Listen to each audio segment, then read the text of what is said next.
continuación, Nuevo Poder.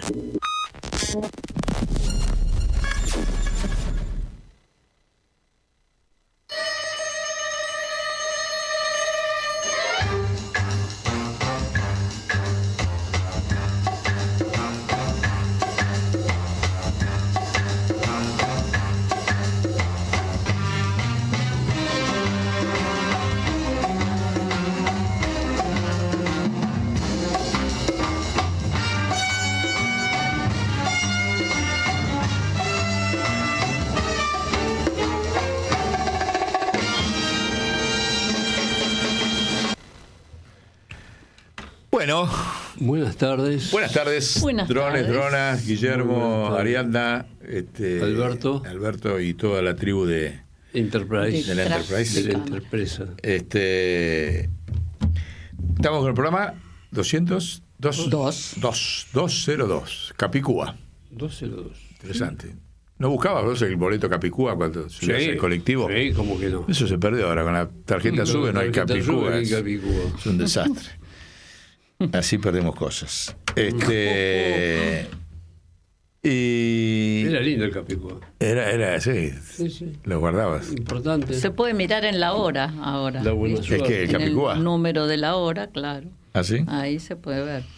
Bueno, vamos con esta situación de que han hace un par de horas han elegido un papa de Estados Unidos y que eso nos va a potenciar un debate de hacia dónde va a ir la Iglesia. Hay un artículo, no sé si lo tenemos por ahí en La Nación o lo tengo acá, está, mira. ¿Qué dice, che? La Nación. Ahí. Gobernaré el país y el mundo. Trump, en un reportaje, sí. Esto es del 29 de abril, le hicieron de cuál iba a ser la diferencia entre el primer gobierno de él y el segundo, y dijo, la diferencia es que en este voy a gobernar el mundo. Ja. Mi país y el mundo. ¿Está? Y después de eso sacó, ahí tenemos esa carátula interior de Contra, subió a sus redes una foto de él como papa cuando estaba en proceso de elección, ahí la tienen. Esa foto no es que la inventamos nosotros para la carátula, la subió él a su red personal. Al día siguiente de haber dicho esto, gobernaré el país y el mundo, y se puso él como papa. Y hoy acaba de salir un papa yanqui. Desde luego nosotros vamos a enfrentar todo esto con el auge. Vamos a ver cómo se juega el papa. Pues vieron cómo es. Si no le responde, lo van a matar. O le responde, lo matan. La OTAN o le responde el papa, después de lo que dijo él, a las políticas de esta derecha mundial, o lo matan, como le pasó a Juan Pablo I. Esto es así. Del lado nuestro tenemos la bandera del legado de Francisco, que en la Iglesia va a ser una tensión grande. Sí. Porque si se hace lo que quiere Trump con el Vaticano, la Iglesia se extingue. Para el pueblo, seguirá siendo una institución, un museo mundial de iglesias, catedrales, pero autoridad moral no va a tener ninguna. Así que se abre un debate interesante. El Papa nuevo viene es de los agustinianos, o sea, de San Agustín. Va a haber que ponerse a estudiar a San Agustín. Esa orden. San Agustín era un tipo bastante complejo, ¿eh? No lo conozco. Sí, en la facultad se estudiaba en la filosofía. Le daba bastante dolores de cabeza a la madre porque era arriano. No era se lo convierte Santa Mónica, sí, y no me acuerdo qué, pero era bastante revoltoso, ¿eh? Bueno, bienvenido, capaz que ya le digo. Sí. A ver, No hay peor astilla que el mismo palo. Qué mejor que un papa yanqui haga un quilombo peor que haga la lío. iglesia. Haga lío. haga Qué lío. mejor. Así que Sí. se trata de ayudarlo a hacer lío. Hay un Así que no. consejo, hay un consejo entre las madres más o menos católicas que dicen ponerle cualquier nombre menos Agustín. ¿Ah, sí? Bueno, Ponele- es buen dato el que das, ¿eh? Sí, Oh, ponerle mirá. cualquier nombre menos Agustín. Es Porque buen vas a dato. tener Mirá. sí, Mirá un vos. petardo que en cualquier momento explota. Ah, Sí, mirá sí, qué sí, bien. sí, sí. Nos das, Agustín- bueno, nos das una esperanza. Sí. Nos das una esperanza Mirá, con la me acabo- elección. Yo estaba medio es más, un yanqui, pero bueno, viste, uno es más, yo tiene tengo un sobrino preconcepto. que se llama Agustín. La que corresponsal nuestra en Estados Unidos va a tener que trabajar un montón ahora. Uf, Para bueno, entonces ahí estamos, ¿no? Con esta realidad, pero nosotros tenemos las 5 misiones que nos dejó Francisco al Observatorio de la Riqueza Padre Arrupe y que hemos trabajado para este programa. Pongamos la carátula ahí. Vamos a pelear un poquito. La tenemos ahí, la carátula. Ahí está. Fíjense atentamente esta carátula que hemos diseñado. El holocausto palestino producido por Israel inicia otra era. Hay que decir esto, ¿eh? No tanto por lo del palestino, porque ya se sabe que todo el mundo, bueno, la Corte Penal acusa de genocidio, pero acá estamos hablando de holocausto, ¿eh? Porque estuve viendo qué quiere decir la etimología de holocausto y quiere decir destrucción total. ¿Está? Eso es la etimología. Cuando se quiere destruir algo totalmente, eso es un holocausto. Y hay un libro, y esto lo vamos a decir desde el punto de vista positivo, no estamos haciendo ningún planteo ni contra el Estado de Israel, ni estamos discutiendo este Estado de Israel que se convirtió en genocida, pero no sobre la existencia del Estado de Israel, no hay ninguna duda que tiene que existir. Lo que no puede existir es en esta forma de ser las dos caras de una misma moneda. Estados Unidos e Israel es las dos caras de la misma moneda del mundo, hoy. La prueba está con este Papa, vamos a ver qué pasa. ¿Por qué voy con la carta de la nueva era? Porque, y acá me tomo el atrevimiento de hacer una convocatoria. Este programa está básicamente dirigido a la colectividad judía mundial, con una propuesta novedosa, que ojalá otro la haya pensado y mejor que yo. ¿Judío o no judío? Que es la siguiente. Hay que replantear totalmente, hacer un revisionismo sobre el concepto de holocausto, tomándose a raíz de este genocidio sobre Gaza que está haciendo Israel, la OTAN Israel. Por eso fíjense que en la carátula, póngala bien, para los que no la conocen, está la bandera de Israel, al lado está la bandera de la OTAN, porque Israel integra la OTAN. ¿Y saben por qué la integra? No, pero no la integra formalmente. ¿Saben por qué la integra? Porque Israel es el único país que tiene 200 bombas nucleares en Medio Oriente y que no está sometido al control de todo organismo internacional sobre armas nucleares. Tiene ese privilegio único en el mundo. Eso es porque integra la OTAN. Si no, no podría ser nunca que tenga 200 bombas nucleares y no esté ningún control como tiene cualquier país en el mundo que tiene armas nucleares. Eso es porque integra. Ahí está la prueba de que integra la OTAN. Y que por lo tanto los planes que lleva adelante son los planes de la OTAN, no es solamente del Estado de Israel. O de esta élite de derecha religiosa y política que gobierna el Estado de Israel desde que lo mataron a Rabin. Y encima este programa, también lo digo especialmente porque hoy justo es el aniversario de que lo secuestraron a mi compañero Quique Moadet, el 8 de mayo del 76, que vieron que esto es un estudio del Centro de Estudios Rabin Quique Moadet, y hoy se cumple otro aniversario de su secuestro, desaparición y tortura y desaparición.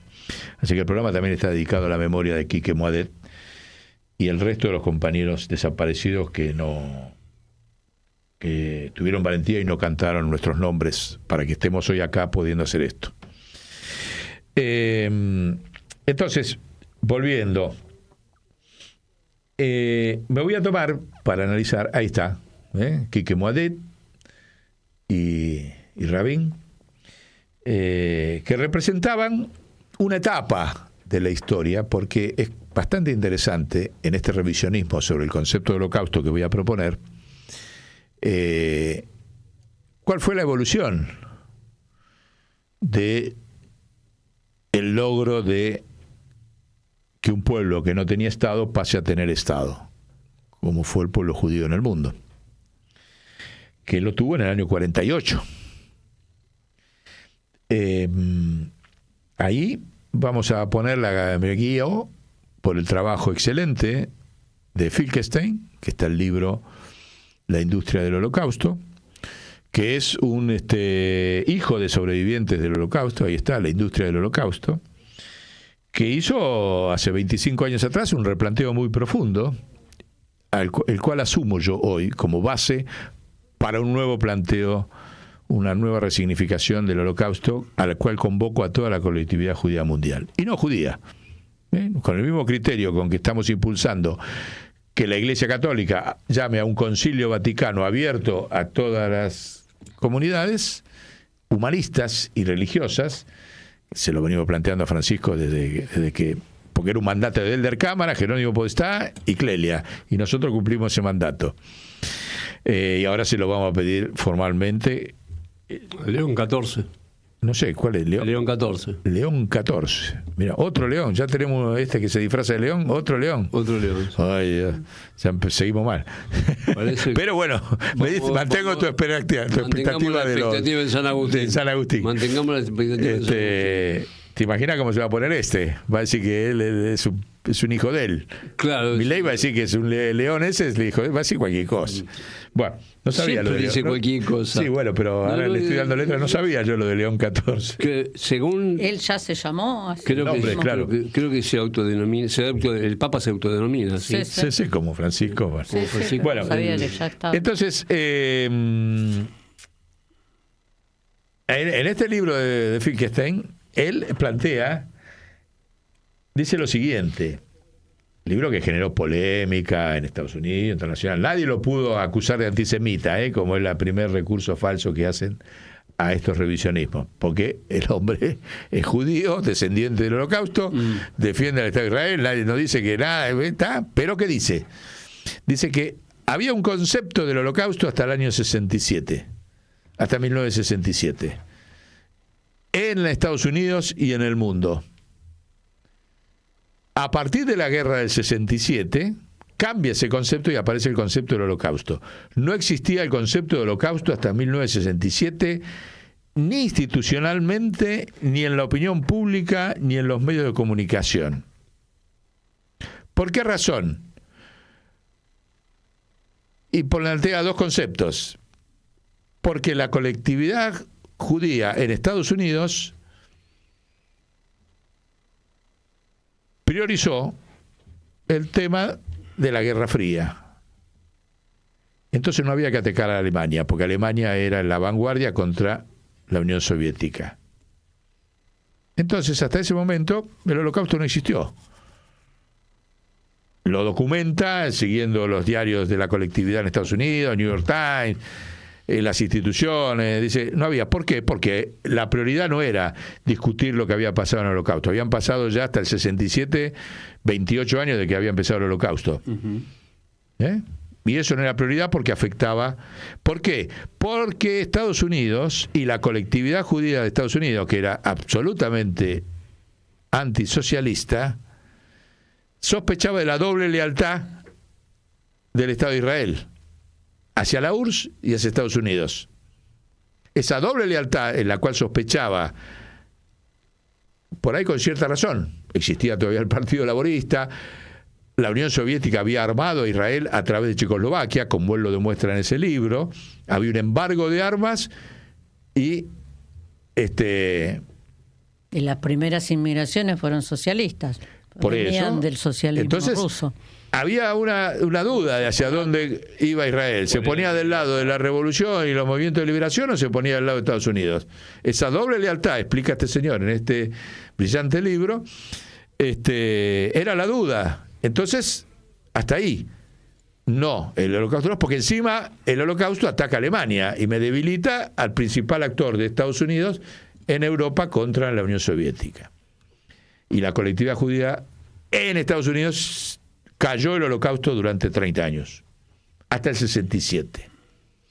En el 67, por una serie de razones que vamos a ver, todo el mundo sabía que era imposible que los árabes molestaran a Israel, está documentado en ese libro, sabían que iba a pasar, más o menos lo mismo que ahora con el 7 de octubre. Lo mismo que en el 73 estuvo diseñado. Las biografías de Kissinger documentan del rol de Kissinger ya en ese entonces para el diseño de la guerra del 67 que definió la lealtad del lado de Estados Unidos e Israel. O sea, hay una serie de operaciones que ahí empezó a morir el Partido Laborista y el socialismo israelí, y también el fin de el último de los mohicanos, si se quiere, israelíes, que fue el Rabin. Entonces, ahí se definió, a partir de la guerra del 67, que fue preparada para que Israel pasara a estar definitivamente del lado de la OTAN y subordinado a Estados Unidos. Él explica acá que a partir de entonces aparece el relato del holocausto. Y él hace una distinción, habla de holocausto con mayúscula. Hasta ese momento se hablaba de holocausto nazi, con minúscula, y lo escribe así, porque abarcaba todos los muertos de la Segunda Guerra Mundial. Los soviéticos, los gitanos, los estos, los otros, qué sé yo, dentro de eso los 6 millones de judíos. Pero todos estaban dentro del holocausto nazi. A partir del 67 desaparece el concepto de holocausto nazi y queda el concepto de holocausto como política de Estado oficial del Estado de Israel como una singularidad, o sea, el holocausto había sido exclusivamente contra los judíos, cosa que no era una verdad histórica. Eso es lo que dice y documenta este autor judío. Entonces, ahí empieza, ¿por qué? Porque se produce una amalgama dentro de esa estrategia, porque la estrategia del holocausto define a Israel dentro del lado de la OTAN, del lado de Estados Unidos, y se convierte en un arma muy eficaz para accionar contra el resto del mundo, incluidos los países socialistas. De hecho, bueno, pero después ahí estamos avanzando un poquito, la estrategia final de inmigración que le permite la colonización final, que termina hoy en la ocupación de Gaza, se hace con judíos soviéticos, que cuando cae la Unión Soviética, 1 millón de judíos soviéticos se trasladan a Israel. ¿Y a dónde los orienta el Estado? A la colonización de todos los territorios de los palestinos. O sea, la debilidad demográfica, que siempre fue el argumento que tenían, se resuelve con la caída de la URSS y esta inmigración de 1 millón de ex rusos judíos que van ahí con una concepción absolutamente de derecha. La derecha política que domina y religiosa que domina hoy el Estado de Israel se basa en ese 1 millón de inmigrantes de la Unión Soviética disuelta, ¿no? Y que se convierte en la principal fuerza de ocupación de Gaza y de las colonos y toda esa historia que van haciendo sucesivamente. Uh-huh. Ahora,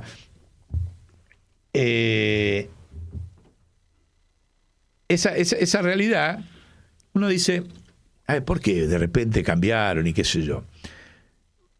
El libro es muy serio, pero le falta la pata que yo le voy a agregar, y con la cual convoco a la colectividad judía a la actualización del concepto del holocausto.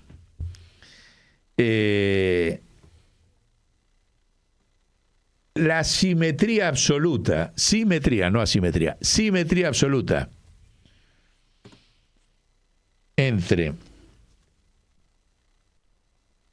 el proceso de sobreproducción mundial después de la Segunda Guerra y el fin de Pool del Oro y la guerra de los 6 días. No, la de los 6 días, la del 67, ¿no? Sí. Las 6 días del 67 es absoluta. Escuchen esto.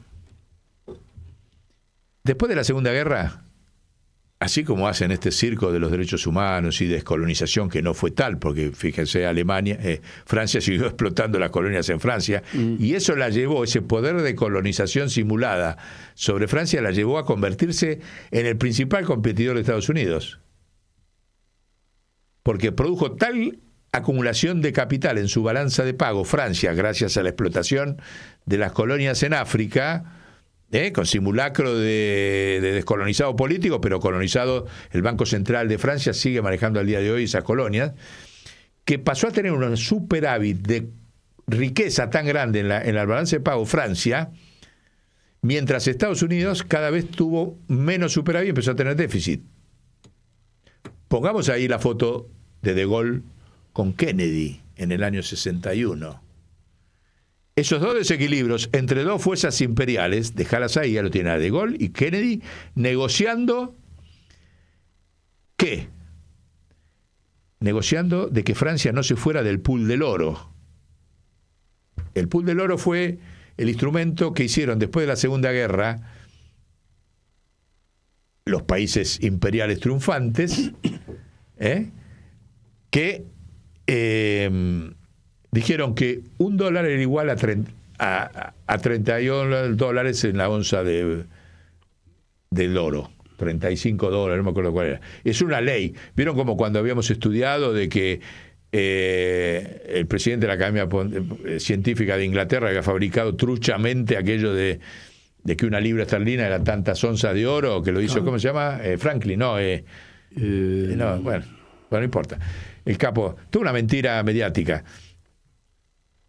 Newton, que Newton determinó de la nada que una libra era tantas onzas. Bueno, lo mismo hicieron después de la Segunda Guerra con $1.35. La misma mentira. La misma mentira duró un tiempo que hizo que, como dijo De Gaulle, lo denunció públicamente, están los discursos de Gaulle públicos, diciendo, esto es una estafa.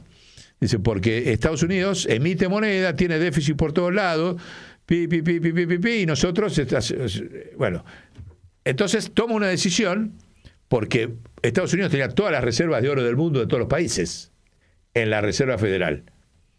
Entonces Francia decide, como tiene tanto poder económico, había logrado reconstruir su país, había logrado expandir sus multinacionales a todo el mundo, mantenía el saqueo de las colonias francesas, tenía un capital tan grande que empieza a sacar el oro de Estados Unidos. En la operación, que se llama, por acá tengo el nombre, ya lo voy a encontrar, organiza una operación que consiste en 44 viajes de barco y 140 vuelos de avión. Desde el año 61 saca todo el oro de Estados Unidos y se lo lleva a Francia, De Gaulle. ¿Qué tal? Saca todo, empieza ahí en los barcos y lo dice. Entonces esa foto, volvamos a poner, es que los otros tratan de parar. Le dice, escúchame, no, bueno, yo te pongo como condición, ahí está el nombre, ¿no? Operación Vide Gousset. Bueno, ¿sabe qué quería decir? Una operación de inteligencia secreta. O sea, los barcos iban, llevaban el oro, pero no podía circular en la... No era que estaba todo el mundo discutiendo que el oro salía de Estados Unidos y se iba a Francia. No, secreta. Ahora, Kennedy dice, loco, me estás llevando el oro. Vení para acá. Se encuentran. ¿Se dan cuenta? Hacemos un ratito. Lo frenan, porque si vos haces eso, después lo van a hacer todos. Y si se va a Francia, atrás de Francia se van todos y... se acaba la convención esta de saqueo colonial que hicimos, todos los imperios nos pusimos de acuerdo, lo que ganamos de saquear a través de esta relación de oro. Uno dice, ahora yo lo puedo saquear solo, dice Francia, no necesito más ese convenio. Y se van. ¿Está? La crisis sigue, Francia sigue, pacta esto, lo denuncia, los discursos de Gaulle están acá, no lo voy a aburrir. ¿Qué día se cierra el pool del oro? Junio de 1967. ¿Qué día es la guerra de los 6 días? Junio de 1967. ¿Por qué? ¿Casualidad? No. Conciencia de que una etapa terminó.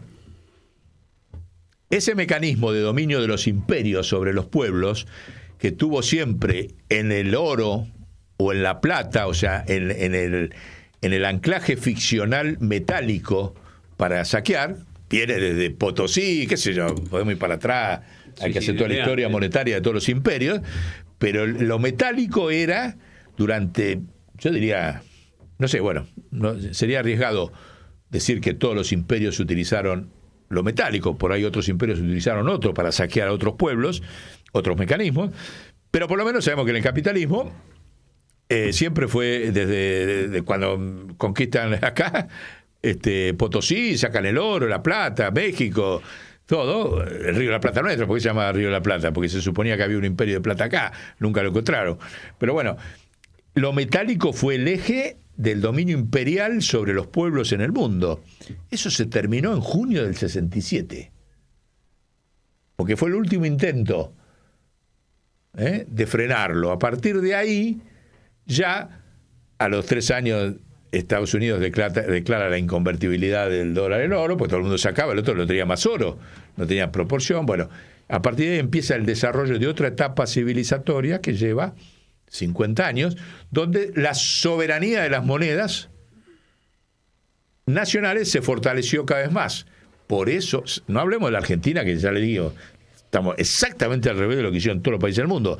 Todos los países del mundo tuvieron cada vez más moneda, soberanía en sus monedas, en múltiples monedas, múltiples divisas, y eso hizo que el imperio de la OTAN fuera retrocediendo y surgieran todos estos imperios y subimperios que hay en el mundo, que lo han hecho retroceder de tener el 60% de la producción mundial al 6-7% que tiene hoy Estados Unidos. ¿Ya? Eurasia, también Europa. Agregaría otro factor más, otro oro más. En el 67, esto que vos señalás, era el momento del oro negro, del petróleo. Entonces no es casualidad que en el 67 se hayan conquistado territorio de todos los países árabes que había alrededor de Israel. Sí, pero eso lo hicieron para hacer la maniobra. No. Guarda ahí viene un buen debate. Parte, ¿no? Vos traes un buen debate ahí. ¿Por qué? Porque el dispositivo de la OTAN, del cual el ideólogo fue Kissinger, está demostrado, fue subir el precio del petróleo, lo invertís en Europa no tiene dónde invertir, entonces se lo prestás y endeudás a los países que venimos a frenar. La maniobra del 67 y mucho más la del 73 fue para frenar los desarrollismos en el mundo endeudándolos. ¿De qué manera? Porque los países petroleros, es cierto, eso lo pactó Kissinger con el rey de Arabia Saudita, la suba del petróleo, pero subió mucho más en el 73 que en el 67. ¿Pero para qué? Porque los árabes no tenían a dónde poner semejante cantidad de plata. El barril pasó de $3 a 30. Ah, bueno. Y esa plata que hicieron, las convirtieron en inversiones en Europa, y los bancos europeos que estaban en Estados Unidos, en Europa, fabricaron el petrodólar. Con el petrodólar fabricaron la deuda externa en América Latina y en África. Entonces la maniobra fue excelente, completa, pero no fue, ¿entendés, no? Lo que digo, o sea, y fueron cómplices los árabes, sí, el vecino de aquí te invierto ahí, que yo, ustedes los bancos hagan lo que quieran. Que se queden con los territorios, no importa. No importa, después vemos, eso es lo que dicen, no es la verdad. La verdad es esta, es una maniobra, sí, te tengo que dar un pedazo de Sinaí, el otro, no importa, Trebelina, todo. Voy para atrás, la clave era otra cuestión, que era frenar el desarrollo de América Latina, de África y también de Medio Oriente. Porque en el Medio Oriente estaba el Partido Árabe Socialista, que era desarrollista, no era fundamentalista religioso como lo que aparecieron después. Entonces la maniobra era perfecta. Bueno, estamos retrocediendo, ahora cada país no lo voy a poder correr con que para invertir en algo tiene que tener reserva en oro, porque lo que va a emitir su moneda y lo va a hacer con su moneda, y entonces vamos a tener 1000 competidores más. Cosa que la verdad es que es lo que pasó. Es lo que pasó. Porque por primera vez el poder imperial, y entonces ahí fabricaron una serie de cosas, reemplazaron el oro por las guaridas fiscales. Las guaridas fiscales ahí se dispararon para poder captar la riqueza de los países que no podían seguir desarrollándose vía la deuda y demás. Entonces, eso fue simultáneo. Para poder llevar adelante semejante plan de freno de su retroceso frente a una Europa que ya no necesitaba a Estados Unidos, a una China que había hecho la revolución china y empezaba a crecer con autonomía, a una Unión Soviética que tampoco necesitaba, que le había ganado la carrera en el espacio porque había puesto estaba igualdad nuclear, ya no era Estados Unidos el dueño del mundo. Entonces dijeron, bueno, hagamos esto. Y ahí es donde el Estado de Israel se pliega a esas políticas y se convierte en un socio. De hecho, son socios estratégicos en todas las políticas internacionales, incluso en las que hacen colonia sobre nuestra Argentina, ¿no? Ya lo vimos en Malvinas y demás, todo votan en contra, son los únicos países que votan en contra de nuestros derechos en las Malvinas, junto con Gran Bretaña, desde luego. Pero esa fusión entre esos dos hacen que el Estado de Israel cambie absolutamente su rol histórico. ¿Sí? Ya pasa a ser un subimperio, ya pasa a ser un dispositivo del imperio de la OTAN en base a los planes conjuntos que hacen, desde el cual van sacando claramente un montón de ventajas, un montón tienen que adherir a todas esas políticas, pero ya no son el Estado socialista que se fundó en el 48, que fue el que apoyó Perón y Evita. No quedó nada de eso. Pasaron a ser, al cabo de casi 60 años, una parte importante del dispositivo del Estado, del imperio de la OTAN, que maneja Estados Unidos. Entonces, ese cambio de rol trató de ser ocultado, como dice él bien. Ocultamos, y lo dice esto Finkelstein, este nuevo rol que tenemos de pasar, de ocultarnos, transformarnos en víctimas del Holocausto para ocultar nuestro rol de victimarios, en función de los planes que le definen otros, no ellos solos. Porque los planes los hacen en todos los lugares del mundo donde tienen incidencia a través de las colectividades. Por eso esto es un mensaje a todas las colectividades judías del mundo. Porque las colectividades judías operan, si no logran generar un nuevo paradigma sobre el Holocausto y el genocidio, que esta situación da una oportunidad, terminan siendo funcionales a estos diseños internacionales que oprimen a los pueblos en todo el mundo. De manera que esa cuestión financiera, que ustedes me dicen, bueno, pero ¿por qué traes lo que pasó en el 67? Porque ahora está otra vez la misma situación. Hoy hay una crisis monetaria que exige un debate totalmente nuevo y convenciones totalmente nuevas sobre el funcionamiento del sistema financiero y comunicación mundial. Debate que, por eso les digo, estudien que la guerra del 67, la guerra del 73 y ahora la nueva realidad que se está produciendo, que es la paz china en Medio Oriente, que es la causa por la cual la OTAN decide terminar con la política de los estados e invadir Gaza.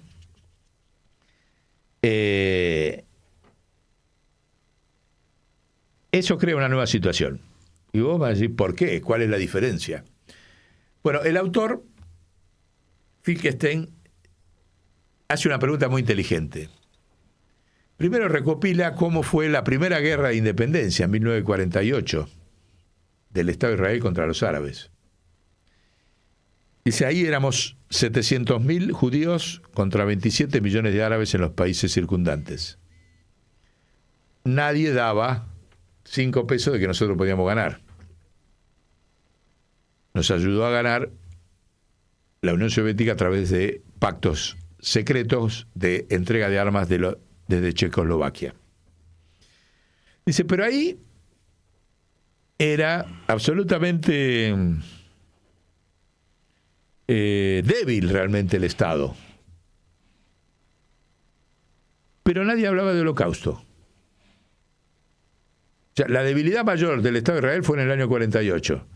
Y nadie hablaba de Holocausto. Ni en la colectividad judía de Estados Unidos, que era la principal, ni como discurso universal. Ahora, curiosamente, las otras guerras, la del 67, la del 73, la de ahora, se habla totalmente del Holocausto. Enseguida cualquiera que critica se le pone el mote de antisemita, pero cada vez más el Estado de Israel es fuerte porque forma parte de un dispositivo internacional fuerte. Entonces hay una gran contradicción, dice el autor Finkelstein, entre que cuando eras débil no hablabas del Holocausto y ahora resulta que convertiste el Holocausto en un fortalecimiento cuando no sos débil. Porque sos el único que tiene, como dije recién, 200 bombas atómicas, sin supervisión de nadie, ningún Estado en el mundo, mucho menos los demás, de los países árabes y demás. Aparte, todos los países árabes ya se han resignado, ya ninguno quiere la destrucción del Estado de Israel. Fabrican un enemigo trucho, como es Hamas, diciendo que en su carta dice que va a destruir el Estado de Israel. Todo mentira, porque a Hamas lo financia la OTAN. Ya lo hemos hablado en muchísimos programas y lo sabe todo el mundo. Fabrican el enemigo para poder hacer lo que hacen. Pero poder de destrucción del Estado de Israel, ni demográfico, ni nuclear, ni militar, ni institucional, ni nada. Entonces nunca estuvo más fuerte ahora que el Estado de Israel. El Estado de Israel tiene poder de veto en el Consejo de Seguridad de las Naciones Unidas, a través de Estados Unidos. ¿Qué tiene que ver eso con el Estado del 48? Nada. El Estado de Israel es un Estado hoy, como corresponde a todos los estados que adoptan una política imperial, genocida.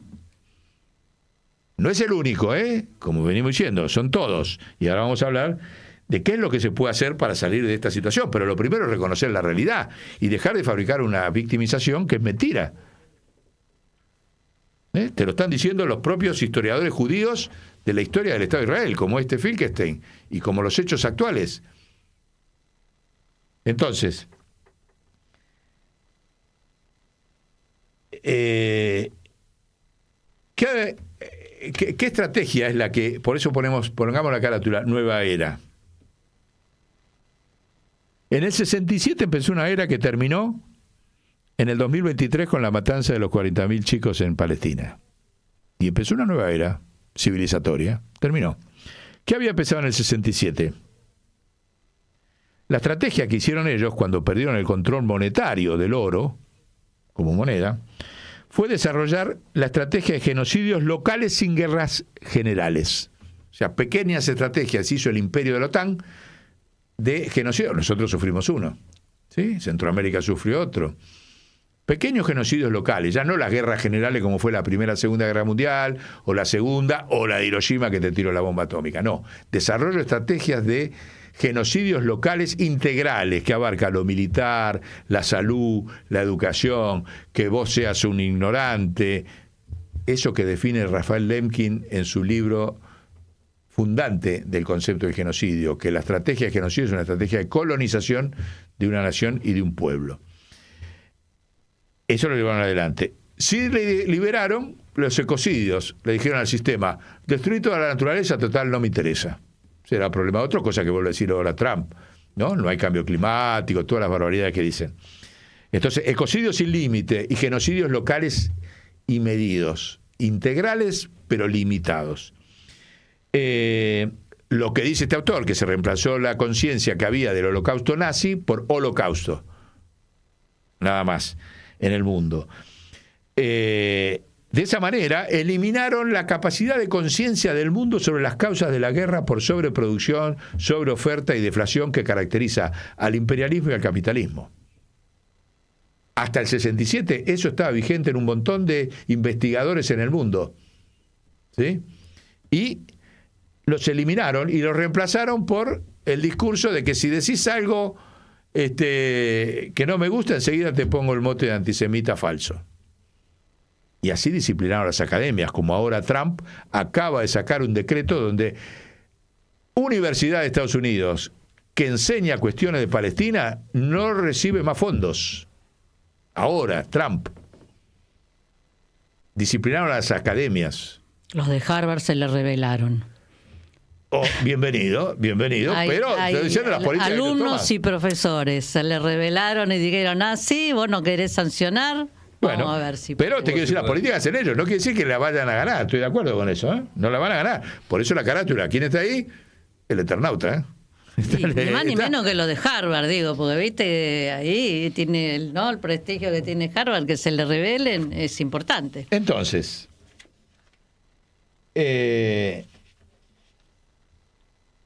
¿a qué convocamos a esta gente? No es un problema solo del Estado de Israel. No es solo un problema de la OTAN. No es solo un problema de China. Es un problema de todos. Las políticas nuestras son que la Iglesia, con su nuevo Papa, llame urgente a un concilio abierto por primera vez en la historia de la Iglesia a toda confesión religiosa y a todos los humanismos. Porque este problema mundial de nueva era, donde lo monetario no hay forma de resolverlo, la deflación no hay forma de resolverla, la revolución tecnológica no hay forma de resolverlo. No se resuelve con más de lo que ya hicieron, más genocidios que los que están haciendo, integrales. Es como que estamos sufriendo nosotros. Nosotros estamos sufriendo un genocidio integral. Salud, educación, todo, vivienda, todo lo que quieran. ¿Sí? En otros casos hay genocidios violentos, de muerte. La colectividad judía mundial, para recuperar que el Estado de Israel deje de ser un Estado imperialista y genocida, tiene que replantear todo el concepto que tiene sobre el Estado de Israel sobre la base del libro de Rafael Lemkin, fundador del concepto de genocidio. Tiene que agarrarse de ese concepto, trasladarlo a hoy, desarrollar todo su potencial conceptual que tiene ese libro de la Alemania del Eje y su dominio sobre Europa como un factor colonial, donde está totalmente desarrollado el concepto de genocidio, y convocar a la colectividad judía dentro del Estado de Israel con esa bandera terminar con la derecha religiosa y la derecha política que tiene el Estado de Israel, y convocar a nuevas convenciones internacionales. Y finalmente China. China tiene toda la responsabilidad, porque China es la única que tiene poder de mando sobre el poder musulmán hoy. Ustedes saben que los musulmanes no tienen un papa, o los judíos tienen un Estado que le define la política a toda la colectividad en el mundo. Por lo tanto, China tiene una nueva responsabilidad. Y hacia esos tres sectores, en estos términos, no lo voy a desarrollar acá porque nos queda menos tiempo, vamos a plantear el objetivo de las 5 misiones que nos encomendó Francisco, que la vamos a desarrollar. En alguna medida la venimos desarrollando en los programas, pero la vamos a sistematizar en un programa especial a partir de un verbo: fin de genocidar. Por primera vez en la historia de la civilización. Bueno, hasta aquí he llegado. ¿Qué más? Saludamos. Nos dicen desde la pecera. Shalom. Salam. Salam. En árabe. En quichua. En quichua hay que aprender cómo se dice. Sí, chau. Tengamos paz. Construyamos la paz. Radio con aguante. Piezas de realidad.